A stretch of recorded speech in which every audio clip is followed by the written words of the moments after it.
going to talk today about Cuba in general. I think Barry's going to facilitate this.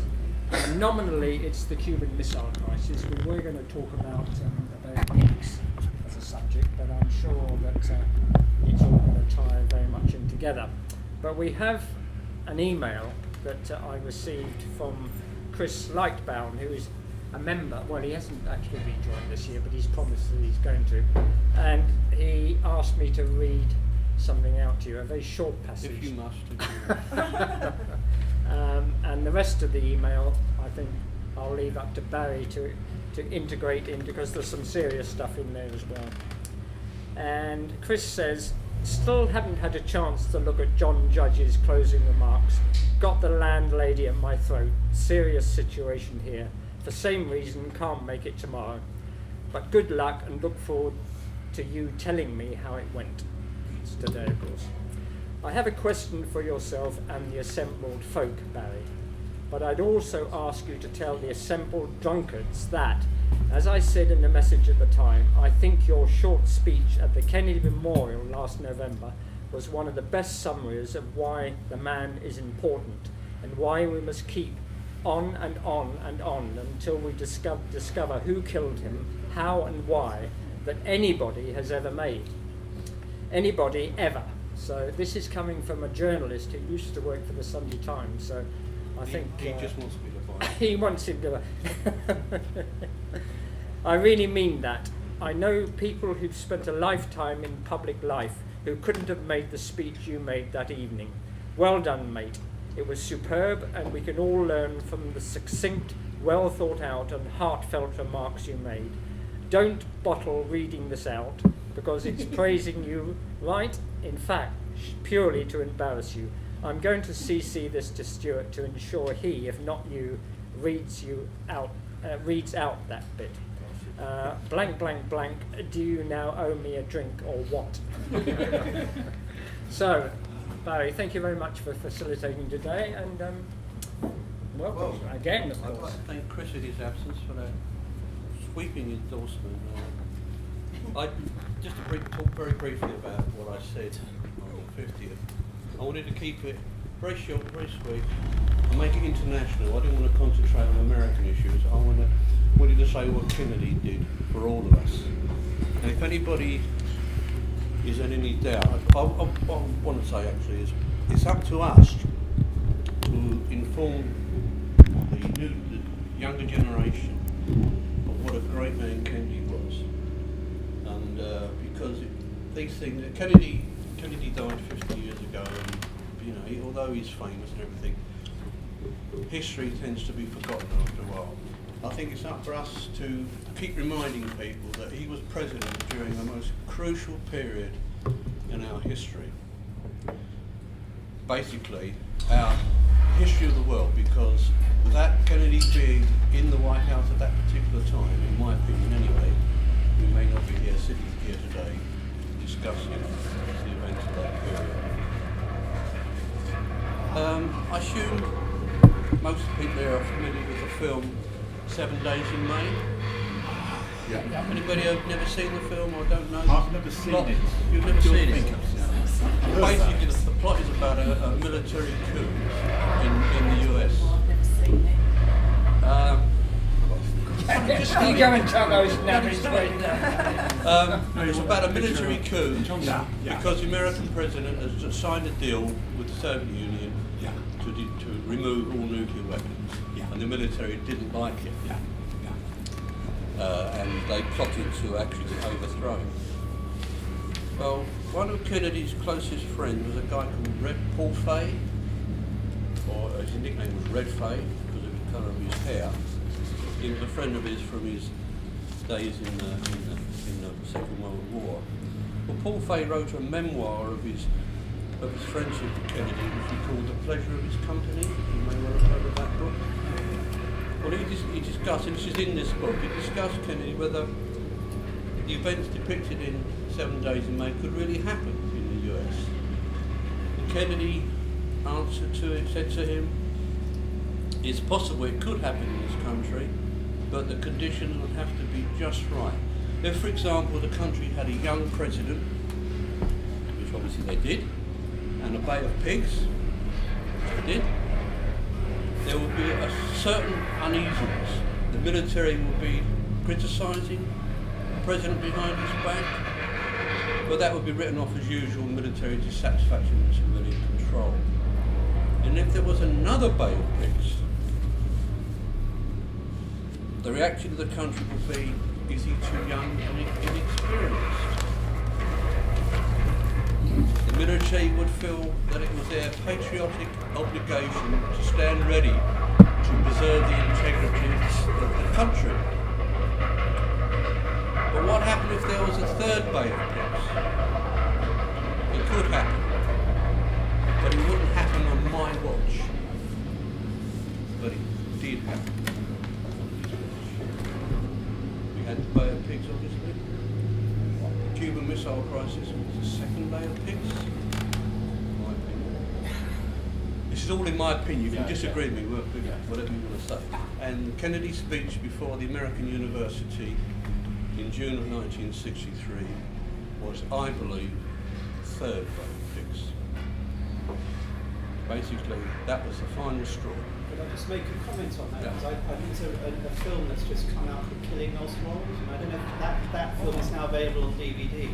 Yes. That's an extra, and you can get the complete speech of the American University speech. So it's the first time I've ever watched it was on that DVD. It just came out the last few months. It's So I available on recommend it. YouTube as well. Oh, is it on YouTube? Yep. Oh, okay.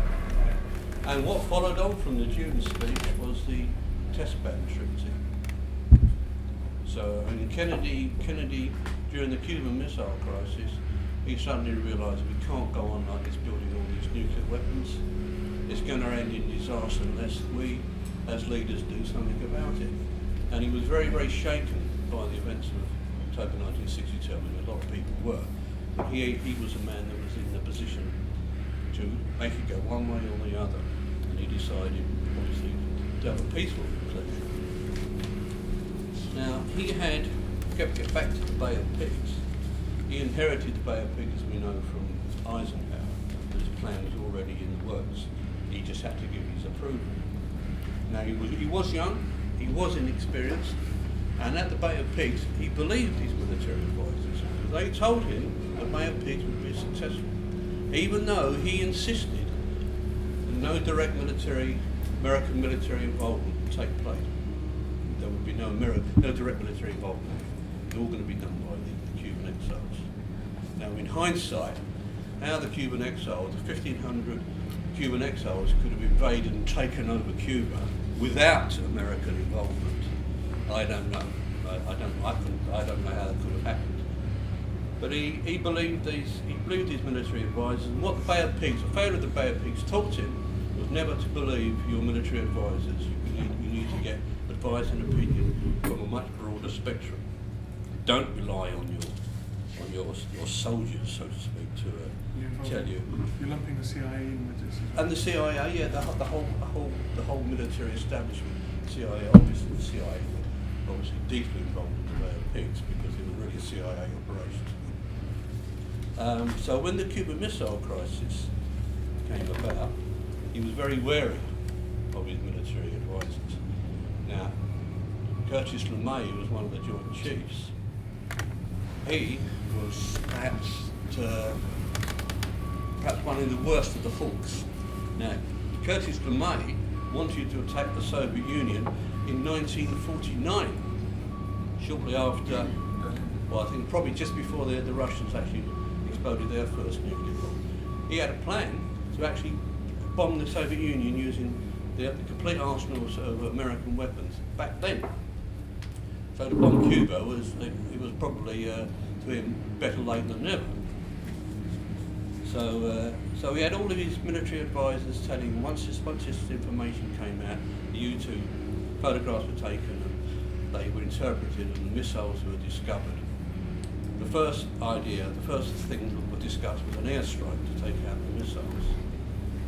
But then Kennedy, because he realised that if any of these weapons were operational, they could be used, they could be fired if they couldn't all be destroyed at one time. So we can't just go in gung ho and destroy them. So he he was always resistant to actually just going in there gung-ho and destroying these missile sites because of the consequences of this action. Of course, what America did not know, and it was only found out, I think, in the early 1990s, was that the Russians had tactical nuclear weapons as well as ballistic missiles. They had tactical nuclear weapons in Cuba.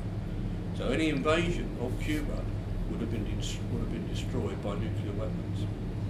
And once one nuclear weapon is fired, Kennedy could not possibly resist his military advisors, because once a nuclear weapon is fired, he's got to retaliate. And of course, once that happens, the balloon goes up, and we all suffer. Now, I think the Cuban Missile Crisis is so important because it did not just involve the USA and Soviet Union. A nuclear war would have affected everybody on the planet. So Kennedy knew this. He knew this. And it was very important that he believed that every avenue should be explored before we take the final solution, the final thing, which would effectively would be a failure. To use nuclear weapons, to have a nuclear war, will be mankind's ultimate failure because we all suffer. And he knew, he was well aware of that fact, and he fought very hard against hawks in the government to stop this from happening. But what I find very, very interesting about that, this whole period of the Cuban Missile Crisis, is Britain's involvement, because we were involved, because we had a nuclear deterrent which was supplied by the United States. We had 20 missile bases up and down the eastern side of England. Each missile site had 3 nuclear missiles, intermediate range missiles, with a range of about 2,000 miles. So they were in easy range of bombing most of these targets in the Soviet Union. Now they were put there in 1958, and they were there until 1963, when they became obsolete and they were removed. But they were put there because America was feverishly trying to develop an intercontinental ballistic missile throughout the 50s. And as a sort of intermediate range, as a stopgap, they developed these intermediate range missiles. But they couldn't be launched from the USA, and they couldn't reach Russia. So they put them in Turkey, in Italy, and in Britain. In Turkey and Italy, they were the Dpuk missiles, which I think had a shorter range, but they were much closer to the Soviet Union. They were literally on the border anyway.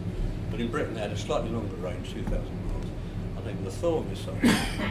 And these missiles were, because they were deployed in Britain, they made this country extremely vulnerable to a Soviet retaliation. If the Cuban Missile Crisis had developed into a nuclear war, Britain, because of its close proximity to the Soviet Union and the existence of these nuclear missiles on our soil, we would have suffered first. And all these missiles are so vulnerable. They weren't in silos. They were laid out in hangars, and they took about 15 minutes to take them out of these hangars and put them up to the launching hangars. And you could drive past in your car and you could see these missiles if they were actually put up to be launched. You could actually see them. And the Russians knew exactly where they all were, and they were all targeted. So we were so vulnerable. And Macmillan knew this. Macmillan knew in reality that there is no defence whatsoever against nuclear missiles.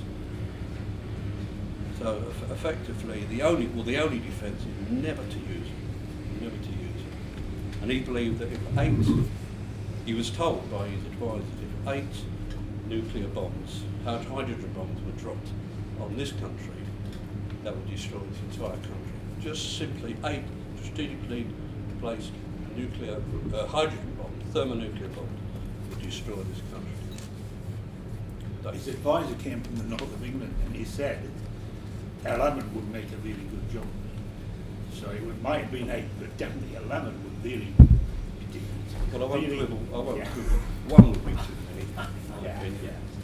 So just one other, because I come from near Latham Heath, and and there was actually an accident there when one nearly diffused. I think it was 1959, and thankfully it got hit because they were literally above ground, and it didn't cause that. It sort of malfunctioned. Otherwise, most of East of England would have been taken out.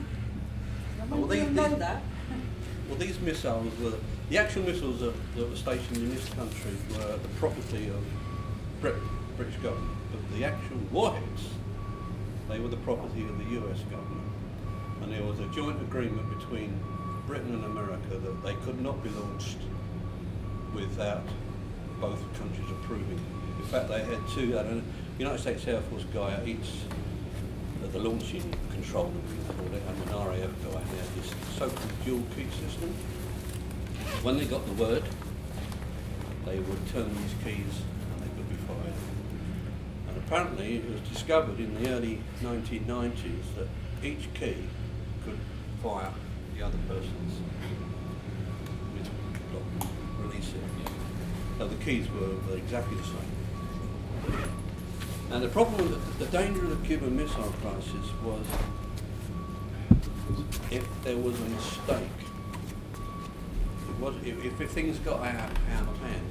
Now Kennedy was not going to launch missiles unless he really absolutely had to, and he was desperately trying to avoid doing that. But all it needed was a mistake. You know, you had this, I think it was an RB-47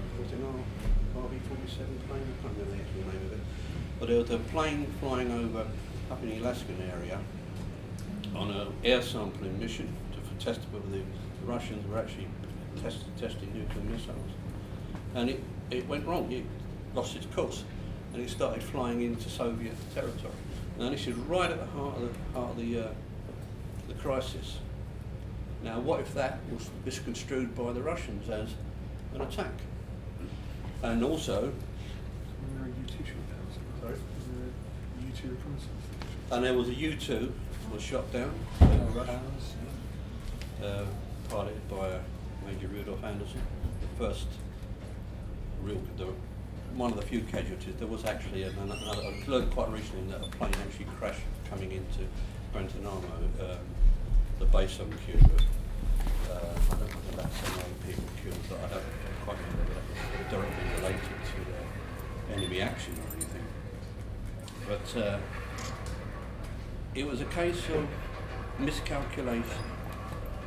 This was such a, I mean, I thought we were only hours away from it. We was hours away from the nuclear war, because on the weekend of October 27th, 28th of October, America gave Russia its final ultimatum. If they didn't withdraw these weapons, they would invade by the Tuesday. So it was about 24 hours away from an invasion. And of course, because the Russians had tactical nuclear weapons in Cuba, the invasion would have failed. And because nuclear weapons would have been used, the Russian commanders did not have to get approval from the Soviet leadership. They would have attacked any invading forces. But once one nuclear weapon had been fired, Kennedy would be forced to retaliate, and the whole balloon would have gone up.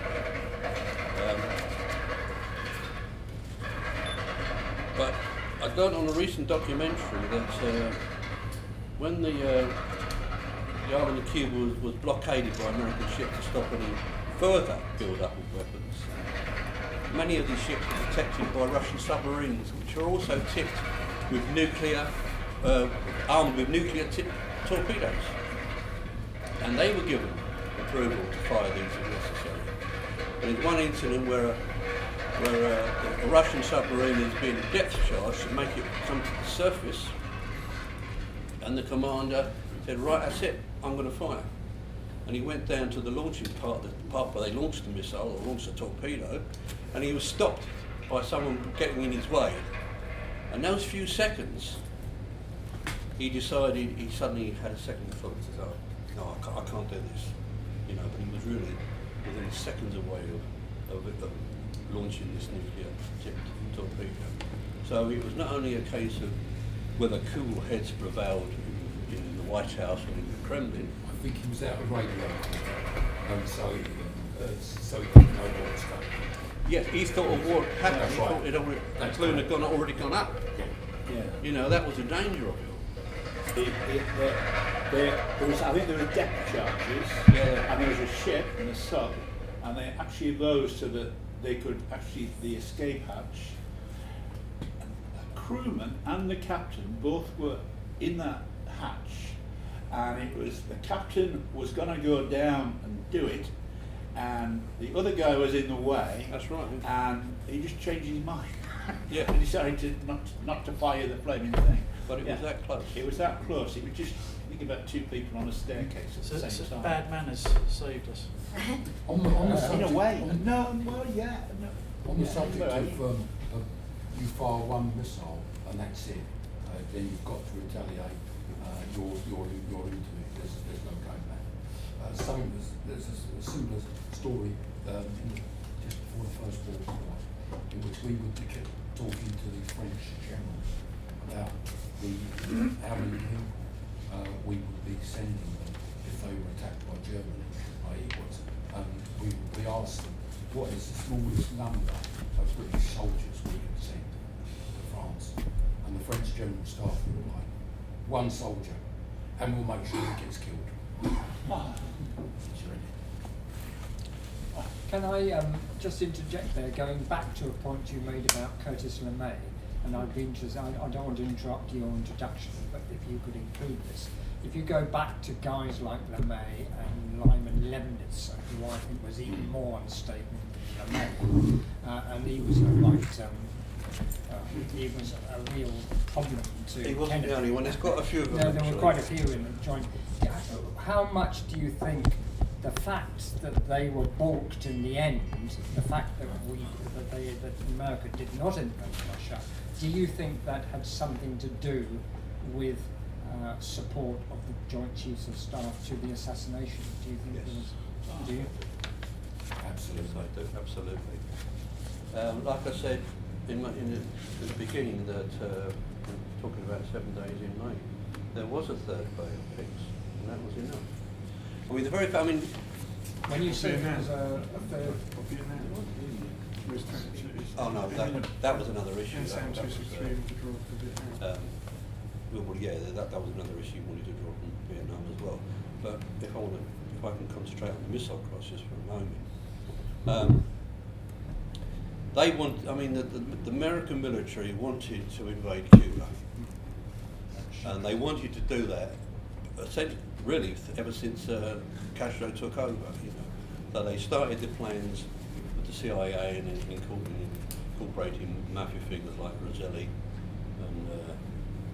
and Trafficante to facilitate an actual assassination of Castro himself, which was all running in tandem with the plans for the Bay of Pigs invasion.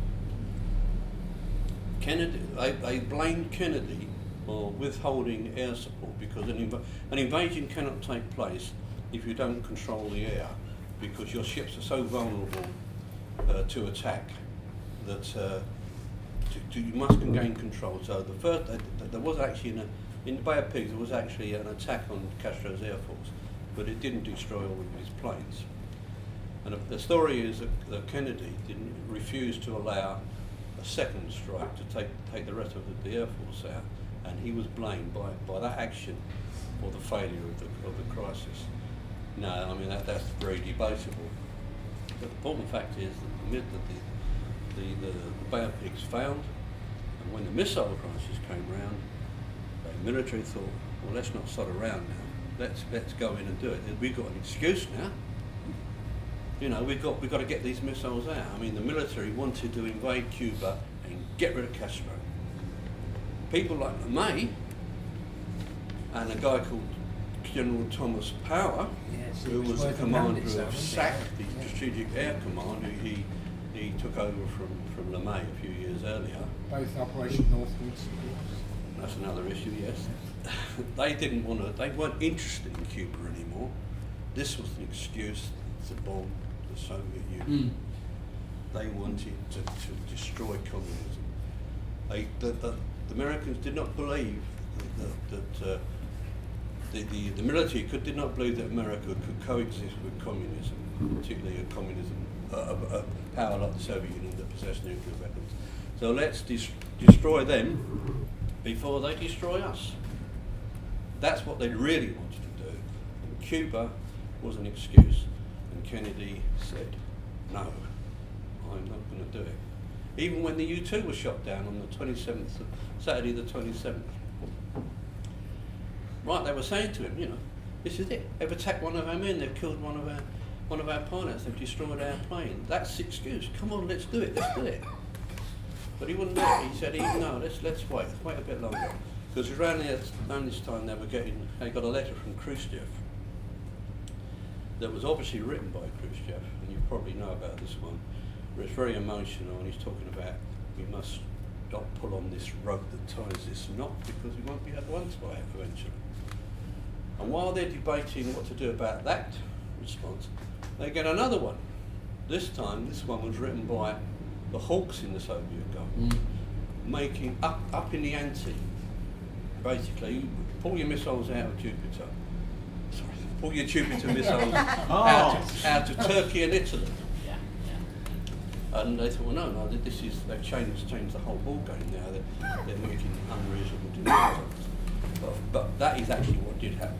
When the agreement was made, they said, yes, we will take these missiles out of Turkey and Italy, but we're doing it secretly. That's not going to be taken out anyway. But because they were obsolete anyway, they were going to be removed.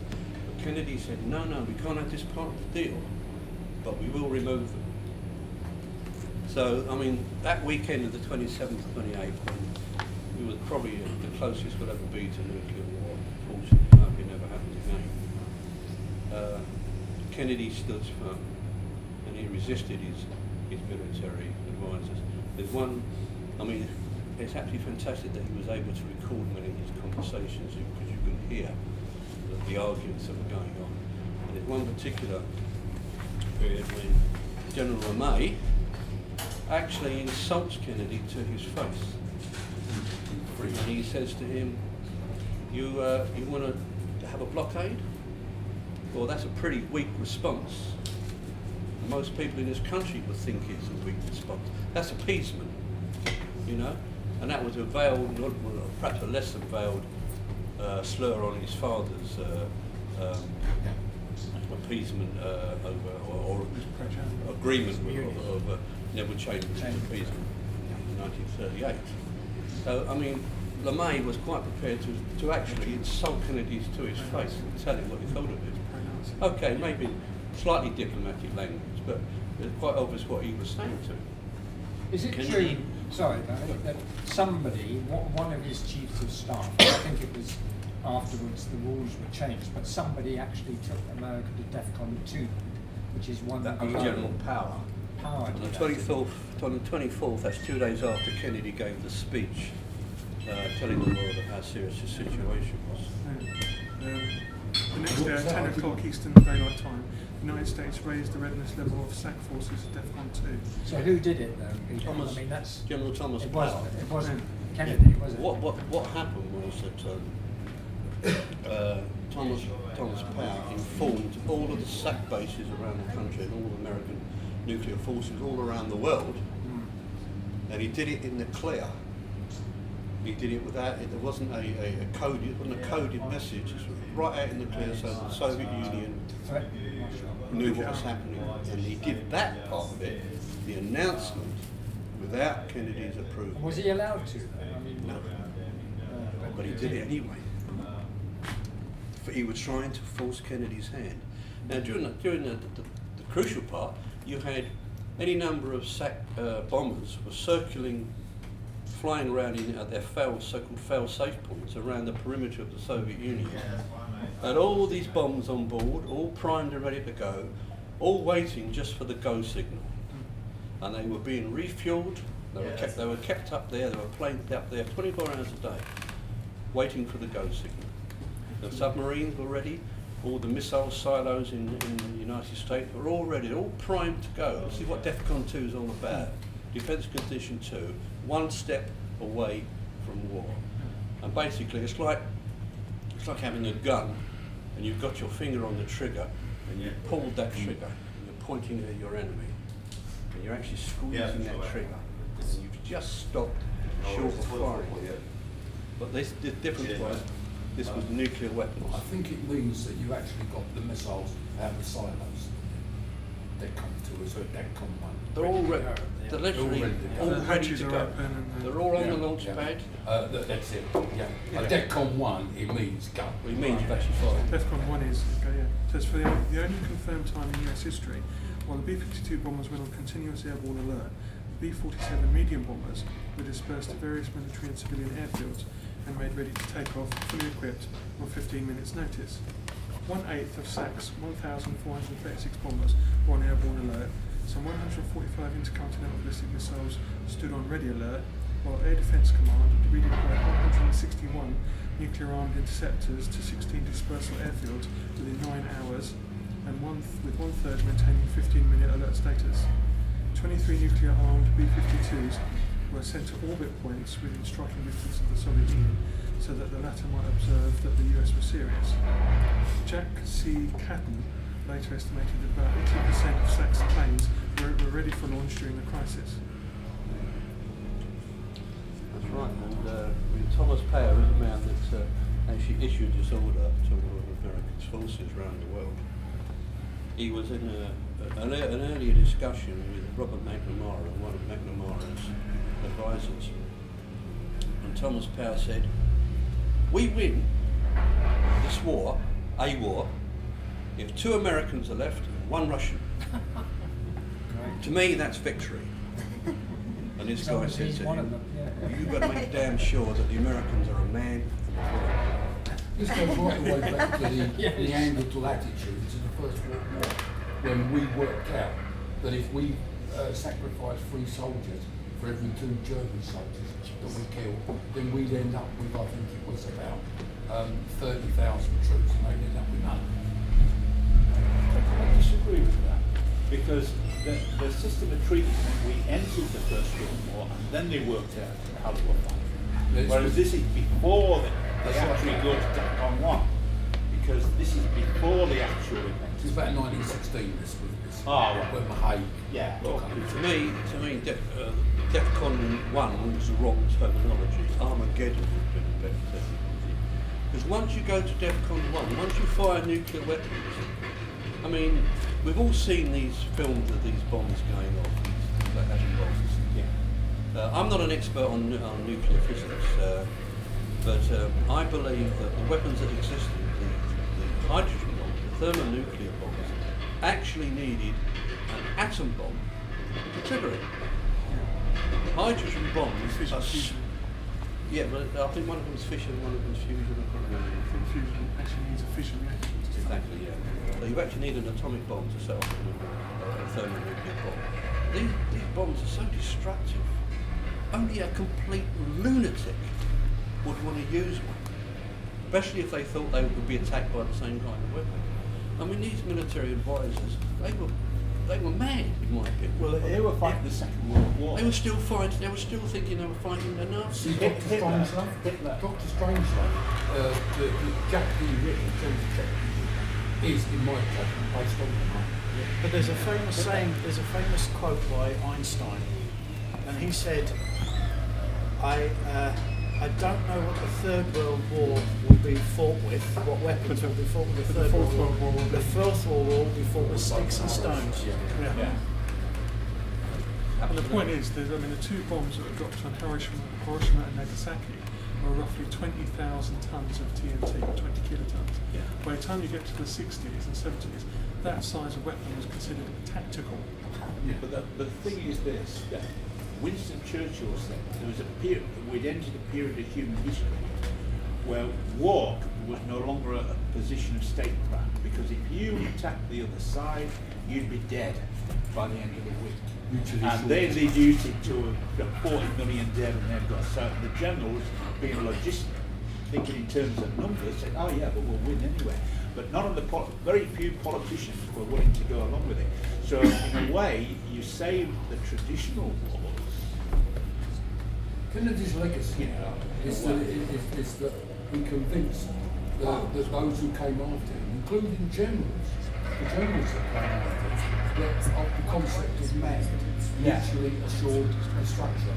And from then on, America was actually in a defensive position, saying to the Russians, if we've got more nuclear weapons to do, if you do this, you do that, and it creates a nuclear war, we're going to get destroyed, but then you're going to be destroyed. That was Churchill, the old one. But that was the point of having what they call the triad. You had planes, you had subs, and you had ICBMs. Because there were three different ways to ensure that even if you're struck by a surprise attack, you still have enough weapons, or your weapons survive. Even if it's your submarine fleet, because they're out patrolling or whatever, to ensure that you hit the other person badly enough so they can't even contemplate it's a victory.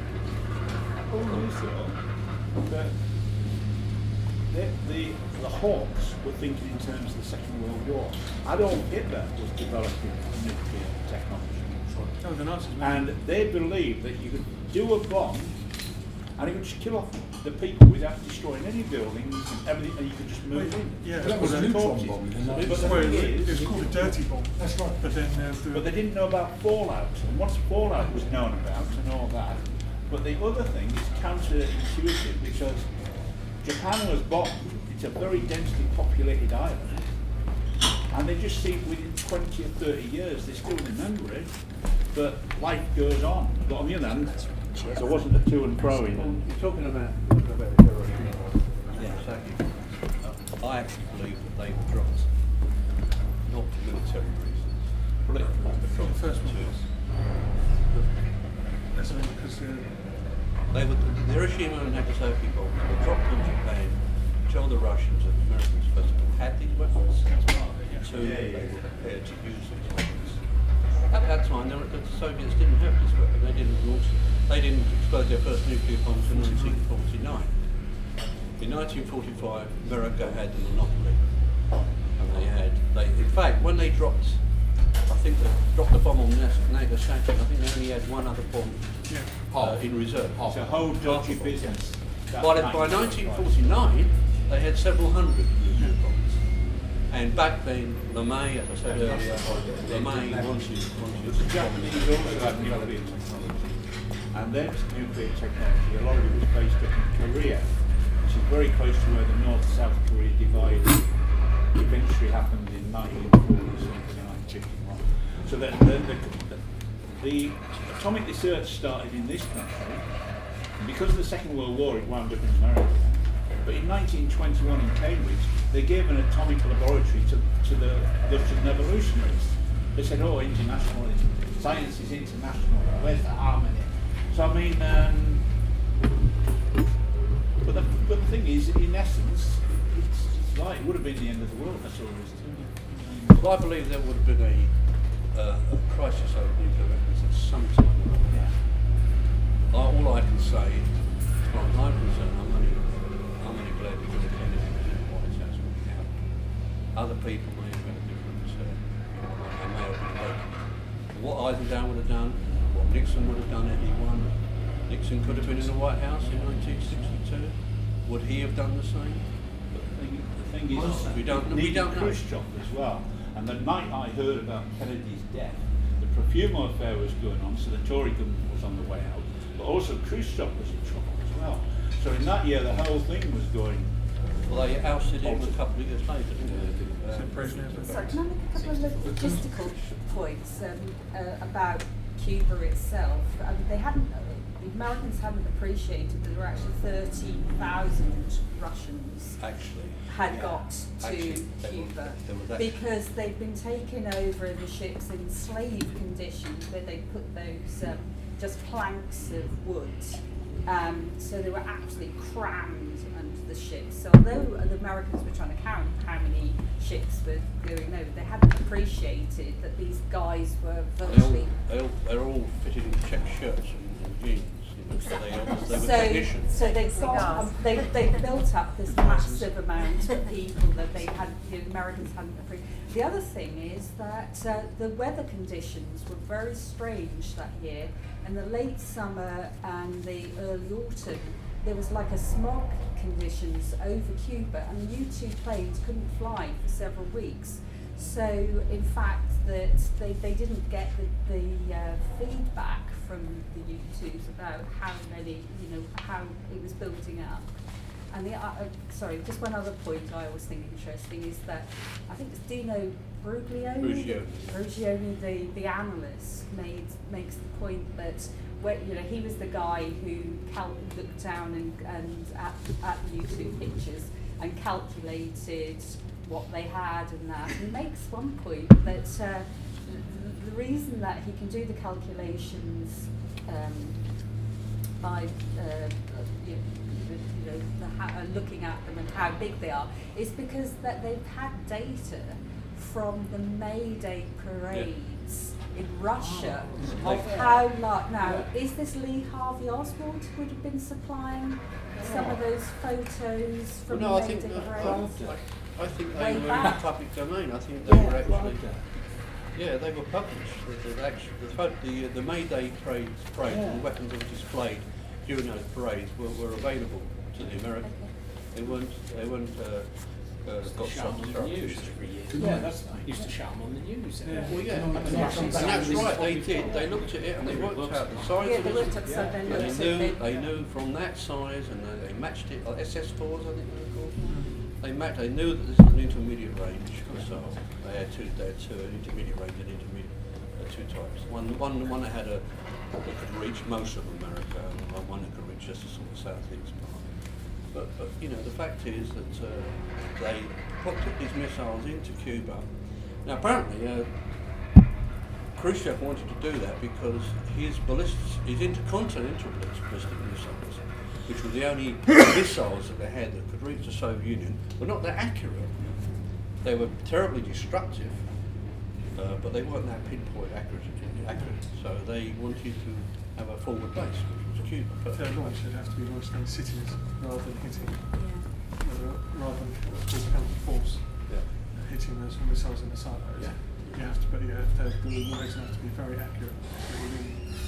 Because you're all protected against that sort of thing. You have to be accurate within a couple of 100 metres, 300-400 metres. Well, being accurate within like 5 miles. Being a few hundred miles from America, they were far more accurate. But also Khrushchev wanted to put these missiles in to prevent America invading Cuba, and he succeeded. He got his wish. He actually did not invade Cuba. But technically, although the agreement was that if they removed these missiles, Kennedy said, we will not invade you. But they did not allow on-site verification. It was all done by planes. But technically, the agreement not to invade Cuba wasn't in force. And in fact, in November, sorry, I must make this point because it's very crucial. In November 1962, the Joint Chiefs put a plan to Kennedy, which was called a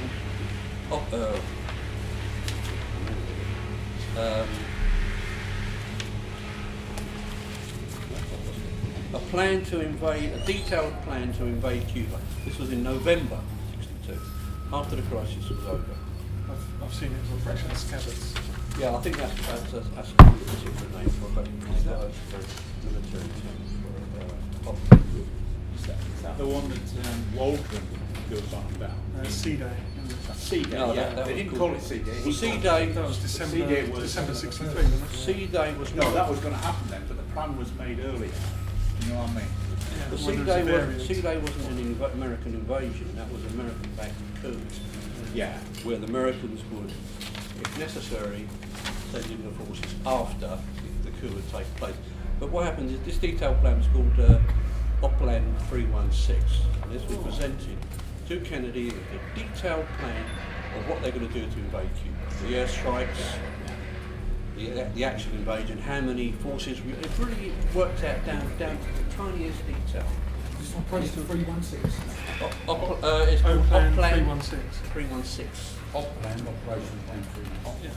I learned this. But before the missile crisis happened, the military had a plan for attacking the Soviet Union, which was called the Single Integrated Operational Plan. And this was put on a regular basis to Kennedy for his, not approval, but for his consideration. Basically, it was a first strike When we attack on the Those service. plans you we mentioned the third Bay of Pigs, when in fact in 1963 there was a third, a fourth, and a fifth. Well, yeah. Because yeah. you've firstly got the nuclear test ban treaty, which the generals, for political reasons, had to support, but they hated it, and they also hated a corollary of that was that Kennedy was planning on sharing space exploration with the Russians. The military, of course, wanted to put nuclear bombs up there. So they hated that one as well. Then you've got Vietnam. We haven't mentioned Vietnam. They wanted NSA a war. 263. And of course Kennedy was committed to Well, the do you war know- after the 64 election. Oh. The final one, just to finish, is the fact that LeMay and his right-wing cohorts are still at it in 63. There's definite evidence now, it's revealed in the book, the JFK The Last 100 Days, that LeMay and others were arguing for a preemptive nuclear strike on Russia before Russians could achieve parity in ground-based missiles. Yeah, at they the wanted end to of do this in 1963. So 1963. you've got three, and of course Kennedy said, "You must be joking." Well, when Kennedy heard these plans, single integrated operational plan, which was essentially a plan of the first strike, there's a very famous quote he apparently said, I think it was to McNamara or Rusk, I can't remember, after the meeting, came out of the meeting after discussing plans for a first strike attack, not only on the Soviet Union, but also China and all the Eastern Europe. They wanted to obliterate the entire communist world, effectively. And after discussing these details, Kennedy walked out the office and returned to the guy and said, And they called They us call all us human race. yeah. That was, I think, that was Leibniz and the Mayans, Yeah, all the others. yeah, I mean, we owe our very lives today to John Kennedy. It's not an exaggeration. It's not an emotional response to a man I deeply admire, but I think we do owe our lives to We would still probably be a black and blue. Mostly. Most of Britain and most of Europe and most of the world would still now be a black It's and very, blue. very interesting part. Go back to Britain's nuclear deterrent. Well, our so-called nuclear Well, is not. It's called an independent. Independent nuclear deterrent. nuclear. It's never been independent.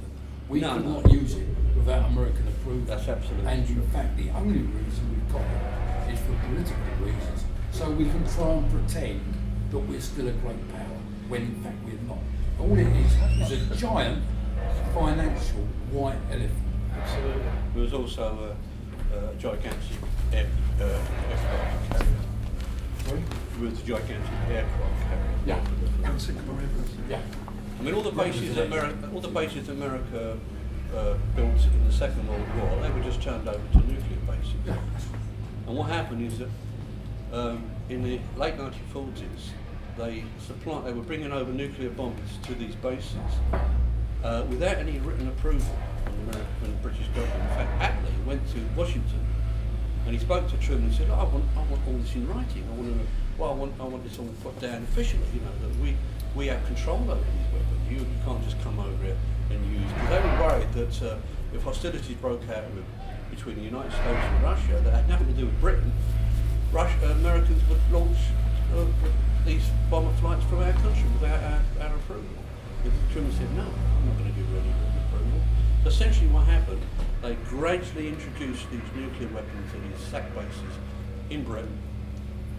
Really, not under our noses, but it was just sort of like it evolved. It was only in 1957 when Macmillan met with Eisenhower in Bermuda that they agreed to install these missiles, these Thor missiles. This whole project was called Project Emily, which is a very choice name, but just belies their destructive power. But you talk about we didn't have a deterrent, but those nuclear missile in this country that we had could still kill 8 million. Yeah, but they estimated can only it would use kill 8 with million. American approval. That's my point. Oh yeah. The Americans had to approve the launches, but you know, Because the idea fired they in this were- country, they could still kill a lot of people. The idea that they were a deterrent by themselves was basically a nonsense, because if you look at two huge artillery Well, we did plants, have the we- V-bombers. We are one little battery. Yeah, we did have the in, V-bombers, didn't amongst dozens and hundreds of batteries. It was we only- ourselves, we would never have a nuclear, so-called independent nuclear deterrent was one, never independent. Two, was never a deterrent. It was the American, the huge American answer, which was a deterrent. Well, we were part of NATO. We were part of the West. So it was our contribution. We were our part contribution. of the artillery. There is an interesting aside here. No, this is not nonsense. Well, it's not nonsense, David. It's cosmic. What about nuclear submarines? Where do they fit? Well, the same pattern. They're global. We're They're global. They're not talking flipping about between- artillery. We're not No, we're talking not. about. We're talking about we're atomic using- missiles. You can launch them from We're the North using Pole, it. the We're South using Pole. it as a euphemism, David. It's not meant to be taken literally. Well, don't say it if it's not Oh, literal. don't be silly. You know, it's a stupid. Gentlemen. This is just left-wing, mindless propaganda by left-wing militants. It's just stupidity, quite frankly. Nuclear submarines can go anywhere on the planet, and they can launch anytime they feel like it. They've got to be under control. It's not the point It's I'm not a making. question It's of not- geographic Gentlemen, position. David, what's the point you're trying to make? Adrian, What what are you he's saying? talking Yeah, about no, is well, I nonsense. would. You would agree with him. Well, of course I would agree with Bill. Well, I studied for a year the outbreak of World War I, and it's not simple. And what you're talking about is We're simple. talking mind. about World War One, David. Just going No, on this well, you idea of mentioned it. NATO and independence, Different countries. there were in the 1960s and the 1970s and even in the 1980s and the bombing of Libya, the Republic of Ireland, which is an independent country, not a member of NATO, was allowing US forces to bring nuclear paraphernalia into its country, into its domain, on the way to Britain. It was allowing NATO planes and US planes to land on its territory. It was also allowing a place at Skull in County Kerry as a nuclear lookout for an early warning on America. So this idea, you know, as you're quite rightly saying, I think that some of the arguments are coming through, this idea of independence and independent nuclear deterrence and what have you. It comes against the actual de facto that the United States was a massive nuclear power in the West. We in this country had a nuclear deterrent. We had 60 missiles stationed in this country, and we also had our V-bomber force. So we could dealt a devastating blow to the Soviet Union, even if the Americans had not taken part in the nuclear war. We could have killed many, and also suffered the consequences of it. But there's a very interesting aspect of our involvement. I discovered in the missile crisis, and also in nuclear deterrent in general, that we didn't have the sophisticated communication apparatus that the Americans had. When Macmillan was the guy, Macmillan was the man that gave the authority to launch nuclear weapons. But if he's driving in his car somewhere, he can't be reached. He's got to go to a telecom. So what they did, they installed in the Prime Minister's car a system that was operated by, would you believe, the AA, because they had a network of radio transmitters that cover the whole of the country, and the idea was that he would receive a message via the AA's radio system to go to the nearest telephone and phone the required number, whatever, to give his approval. And all of his chauffeurs were given the strict instructions they must always have 4 pennies in their pocket so that the Prime Minister would be able to make this call. So the other thing we mustn't Sorry, forget it's a is that strange laugh in the coat machine. the May also wanted to do a preemptive strike on China so that the Chinese didn't go to the aid with all their numbers of Russia. So they weren't just going to, you know, as initially they were saying, oh, it'd be great, we'll only kill 40 million. they were then saying, oh, we'll only kill 200 Well, million.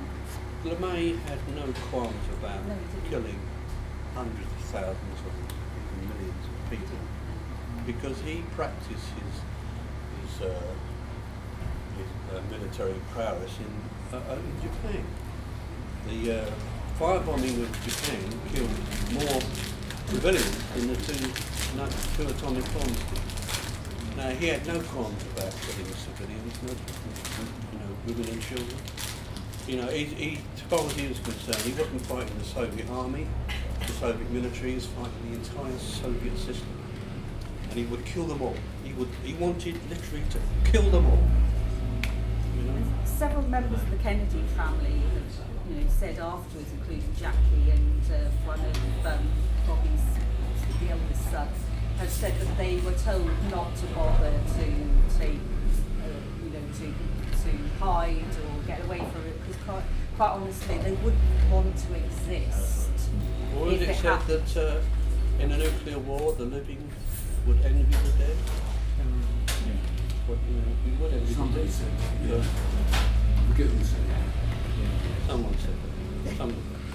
But if you drop, if you had a couple of hydrogen bombs dropped on London, I would hope that I would be one of those that die in it. Yes. Because that's it. There is no defence against nuclear weapons. Kennedy knew it, McMillan knew it, but these military advisors, they actually thought that they could win. That was the frightening part of it. They thought that they could actually win a nuclear war. The politicians knew that you can win a war but lose the peace, and all the army generals were concerned about was just winning a war. You know what I mean? If you're going to grow and prosper, you might as well look to how you can talk to the other side. That was their business. They just Yeah. happened to have far more powerful weapons at their disposal than they had in the Second World War. To them, bombing Dresden, firebombing Dresden, killing 100,000 citizens, it's not much worse. It's not just a step further to dropping a bomb on Moscow and killing millions. Can we put it to the But CIA for the moment? William Harvey, who was one of the most revolting characters I think there was alive at the time. He was an alcoholic, he was a drug addict, and he was trying to incite. He was actually arranging incursions into Cuba at the time of the Cuban Missile Crisis. Absolutely. Now, was he doing that under instruction of the military or under instruction of the CIA? And do you believe, going back to my original question about Lemnitz and LeMay, and now I'm saying the CIA, Phillips, and particularly William Harvey, were they actually at that time setting Kennedy up to justify his assassination a year or so hence? Oh yeah, they wanted Kennedy out. They took the ultimate. But do you think it was actually they were setting him up at that time, or setting him up to what? To justify force him to invade Cuba? No. To actually justify to whoever we believe was involved in the assassination, and it might have been the oil man. You mean justify killing him? Yes. Yeah. Yeah, I can well believe that. Yeah. Is there documentation? Evidence? I've never seen any smoking gun document that says that we must do this. Would it be possible that somebody might want Kennedy But I shot believe it was. and blame it on the Soviet Union as a means of declaring war on the Soviet Union? Is that possible? You get rid of Kennedy and you get rid of the Soviet Union. It was always possible, Tom. Yes. I mean, you have to live in a bunker for the rest of your life. I think that was But the you're reason. one of the two. Yeah, I just wondered if it was. I think that was the reason why Johnson told Warren, "You've got to do this, and you can't. You've got to Yeah, cover it up, Johnson's otherwise we screwed, will have World War III." basically, Well, the military wanted a war. They would have been happy to have had a nuclear war with the Soviet Union, but they settled in the end, as it appeared to be, they settled bombing the hell out of Vietnam. And the armaments industry, the people that backed them, they were happy. They were okay. We'll settle for that. We'll make God knows how many $10 billion out of this. How it went from Cuba to Vietnam, well, the folk had switched. The pressure was all on Cuba. And then all the Well, Kennedy publicly announced as a result of the satisfactory conclusion of the missile crisis that America would not invade Cuba. I mean, that was an official government stance. She was also withdrawing from Vietnam as well, wasn't it? Well, it's very interesting now. You're talking about Vietnam earlier.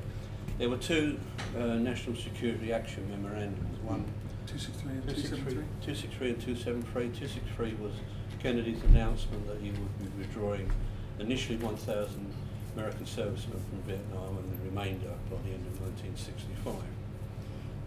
After he was assassinated, Johnson issued SF 273, which completely reversed this policy. Originally, the way it was worded, it didn't. But when you got down to the nitty gritty, it did.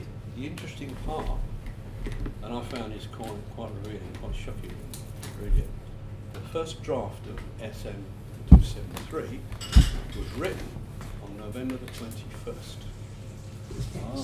Already had, they I already think that's in the knew. book, the last one It goes. was going. I think it's. They drafted that document before Kennedy was killed. Bill, who's Was it Bundy? I think it was Bundy was involved, yeah. But that was drafted. So just one point on William Harvey. You know, he should have been in Rome By just that before, time, before yes, the yeah. assassination. But there are witnesses who said that he was actually in Cuba just before the assassination. So why? There's no reason he should have been there at all. He'd been consigned to Rome, of course, hadn't he? Yes, Weren't he'd been kicked out. He was very angry. So And he was back in. He wasn't in Dallas, was he? Or? he was in Cuba. Gone to Mexico and Cuba, and there was no reason he should have been there. And presumably couldn't come. Nobody knows exactly where he was. I don't think on the day, but he was close at hand. And there's no reason he should be. I believe that he was one of the very. I think if he was probably the mastermind, he certainly had the Major part to play. and they say that he had such a phenomenal memory that he could run things just from memory. After the crisis was ended, Kennedy called his military advisors in to thank them for all the help that he did. And he said, "We won. You know we won, I know we won. But let's not gloat. Let's not give the Russians an excuse to come back for some According to mine, he classified it as America's worst ever defeat. Well, I'll just read that. He said, what was it? Admiral Anderson said, "We've been had." LeMay said, "One, hell." This is his words. This is in front of Kennedy. Yeah. This is not something that he written later on. He said, "Well, one, hell, we lost. You should go in there and wipe them out today. This is our greatest defeat. This is the greatest defeat in our history. Mr. President, we should invade today." And he was thanking them for their help, and they're basically saying, "You've done the wrong thing, Mr. President." In the ultimate sacrifice by Waldron, he says that they didn't actually win the Cuban Missile Crisis because it was conditional upon United Nations weapons inspections, and Castro would never allow them to happen. Absolutely. And the Department of State were on Kennedy's back saying you must make it conditional, and it was conditional. And there were actually plans afoot to invade Cuba, but they needed the Kennedys and a lot of people wanted a coup, whereas the army just wanted a straightforward invasion. And that's basically it. Yeah, but that's all I can think of. But the thing is, it wasn't actually. It's like you can have a military peace or you can have a political peace. If you want a real peace, it's got to be political. Otherwise, it just all comes back. Yeah, of course it is. Of course it's got to be political. But they immediately got on to Monterey School in California to find out who spoke Russian from the military, and so many people had gone there, Rich Case neighbourhood, there's loads of them. And they put a Russian-speaking person on each of the ships that were going round, so that when they stopped one of the Russian ships and asked if they could go aboard to see what was happening, that they actually had a Russian speaker. Well, the whole point of the blockade was to give Khrushchev time to think about what's happening. You know, rather than just go in, take these launch sites out, designed to let him so that he didn't lose face. He did.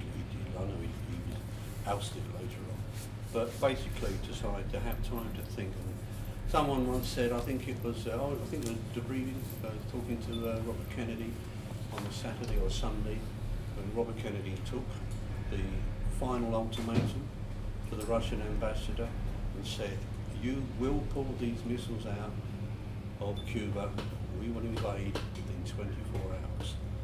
That wasn't we might invade, that was we will invade.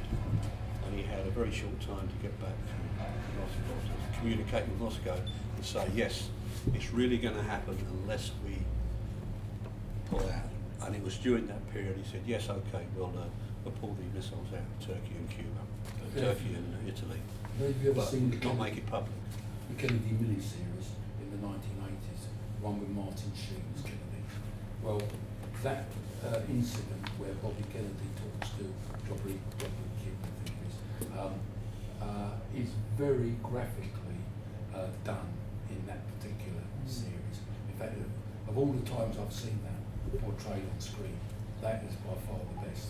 The way in which he brings Dobrynin to the realisation that they're staring at nuclear war. Was it done in a restaurant or something? No, that's the back channel. Ah, the back That's channel. when he met with Scully, John Scully. Yeah.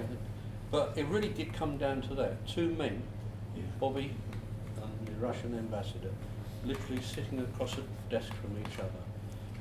But then, of course, Kennedy has had a back channel with, what's his name, Khrushchev, Yeah, for at least he's 2 years. Yeah, it's in communication. It's one of the reasons why Kennedy, back in his own judgment, believed that he would not, that he did not want nuclear war.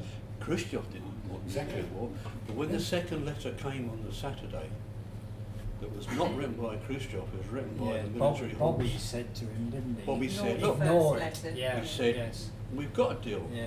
Yeah. Khrushchev has said, you know, he will withdraw the missile. Just ignore this letter. Yeah. So the simple first when you letter, think about maybe. it, but it worked. Mm. But they did remove the missiles, which is what the second letter wanted them to do. But they didn't make it official, and that was very, very brilliant. That was brilliant the way they did that. They managed to Khrushchev to save face. They managed to say, yes, we will pull out the missiles, but we won't make it public. So everybody wins in the end. So you're going from a situation where everybody's going to lose to effectively everybody wins. To tell you the truth, though, I mean, Kennedy got assassinated, but Khrushchev got taken out of power. He just went off somewhere for the weekend, and all of a sudden he just wasn't in power anymore. Didn't That's happen how they in did it. 1962, 64. and it didn't happen in 1963. But I mean, if you think about it, there was Khrushchev out of power and Kennedy out of power, and it both happened almost very close together in time. And it's difficult not to believe that the military advisors didn't have something to do with it. The Russian It's missiles. all, The Russian ones and the Americans in their respective spheres of influence. Well, the Both Russian military had a say in getting rid of Khrushchev, and the American military advisors had a say in getting rid of Kennedy. The difference is Khrushchev survived for another 10 years or whatever, but Kennedy had his brains blown out on Dealey Plaza a year or so after the assassination. It only Publicly, he had missile cuts. only required one assassination. They didn't need to assassinate Khrushchev after Kennedy had been assassinated. They it's simply all removed What part about- of It's that's just power, I guess. unspeakable, isn't it? Covers all this. Khrushchev and Kennedy both was fighting not only America and Russia, but their own hawks. Yeah. So they was having this back chat at the same time everyone else was having the very public. That's right, absolutely. At Canterbury 4 years ago, in one of the lectures, I don't know who gave it, I apologise if it's anybody who will know, it was pointed out that I think America almost went nuclear 3 times, but you needed 3 people to agree on the ground, and only 2 of them agreed and 1 didn't. But Russia almost went nuclear twice, and they only needed 2 people, but they come to 3, and they were both they weren't chiefs of staff or anything. They were the people that were actually on the ground who fire the thing. And those people someone mentioned their names, but I've never read a book about them. They were the real heroes of the Cold War. They just, when the time came, they just didn't pull the trigger. You know what I mean? The second Russian one, The Russian one was actually, there was a documentary on recently about it. A guy who, the guy refused to they thought that it was an invasion, that there was a nuclear invasion from America, and the guy kept their computers told them there were inward missiles, and the guy said, I don't believe the computer, I believe that something's gone wrong. Yeah, but he was reprimanded. He refused, he refused to sanction the fire back, and it then turned out, oh yes it is, the computer simulation is not real. Yeah. I mean, one of the points Kennedy pushed forward that the missiles, there were Jupiter missiles, weren't they, in Turkey, but they were virtually defunct. Was that the case? They were essentially obsolete. Obsolete. But is that true or not? Yes, they were going to be removed. In fact, Kennedy had given orders to have these weapons removed before the missile. Is it because they were working on better missiles, or because they were working on improving their missiles all the time. You know, they decided maybe they were bringing their submarine, the Polaris submarines into play. So maybe Polaris submarines are good, an effective weapon, because they're not a land-based missile site. So you can't, you've got to find the submarine for a start. It's very difficult to find them. So they're more effective as a deterrent because they could be anywhere in the ocean and launch their missiles. Turkey was, although Turkey and Italy had these missiles, they were still vulnerable from Soviet attack. But some of these missiles could be launched before they're taken out. You know, if they had effective early warning. And these missiles would, I mean, the problem with, terrifying thing about ballistic missiles is once they're launched, unless the military had a way of destroying them in flight, I don't know whether they did, they may well have. There's no time to change your mind. No time to change your mind. You know, once you turn that key, push that button, I mean, can you imagine if you was in the military and you was in a silo and you're cut off from the world and you've got a message from your commanding officer, a nuclear war has broken out, we have to launch our missiles. You fire, you do your business, you turn the key, press the button or whatever, and you could hear the sound and the feel of the missile launching. You know that's got a hydrogen bomb on its tip, and it's targeted to a city, and when it reaches that city it's going to kill millions of people. And you sit back in your chair and you think, what have I done? What have I done? I've just killed millions of people because I was told to do it. I'm in the military. But they were also human beings. I would hate to have been in that position. The thing is, most of them knew that they were targets, and the minute they fired that missile, within 2 hours, wherever their wives and what have you lived, that was going to be a Well, they probably had the wasteland. They probably took the attitude that once the nuclear war started, everybody's dead anyway. Yeah. So what we're doing is we're retaliating because that's what they were there to do. They were trained to fire these missiles, but they're also human beings. Yeah. I'd hate to have been in Kennedy's shoes in the White House in 1962, having all this pressure on me. You know, what did he say? He said after the missile crisis, he said, I think we've all learnt our pay today. Well, I think that man had a little bit more than just his pay. You also said, this is the night I should go to the theatre. Yes. In my opinion, Kennedy earned his, he earned our undying gratitude for what he did. I should have brought it today, really, but I'll certainly bring it to Canterbury if anybody wants to see it, if they haven't seen it before. I acquired, I think it's 1957, Her Majesty's Stationery Office booklet, What to Do in the Wake of a Hydrogen Attack. So, I mean, I found it amazing that the HMSO would actually produce readily something about what we as citizens should be doing. But it's a fascinating little booklet, and it's quite the 80s one. What's it called? Remember that one? Yeah, get on your knees and pray. Yeah. Was it? Well, It was a series of Right, films. fine. It was a series of films. Yes. What to do, It yeah. was doing the event of Paint your house white. you had to whitewash your window. Yeah, Take in all the your 4 doors minutes. off, and lay Come on. them in 45 degrees. Let's have a race. You get a Yeah. prize, 4 In minutes a to do it. hall. And this we were in the But same. talking about that booklet, sorry, they had one. They released one in 1950 as well. Oh, right. Yeah, it goes that far back.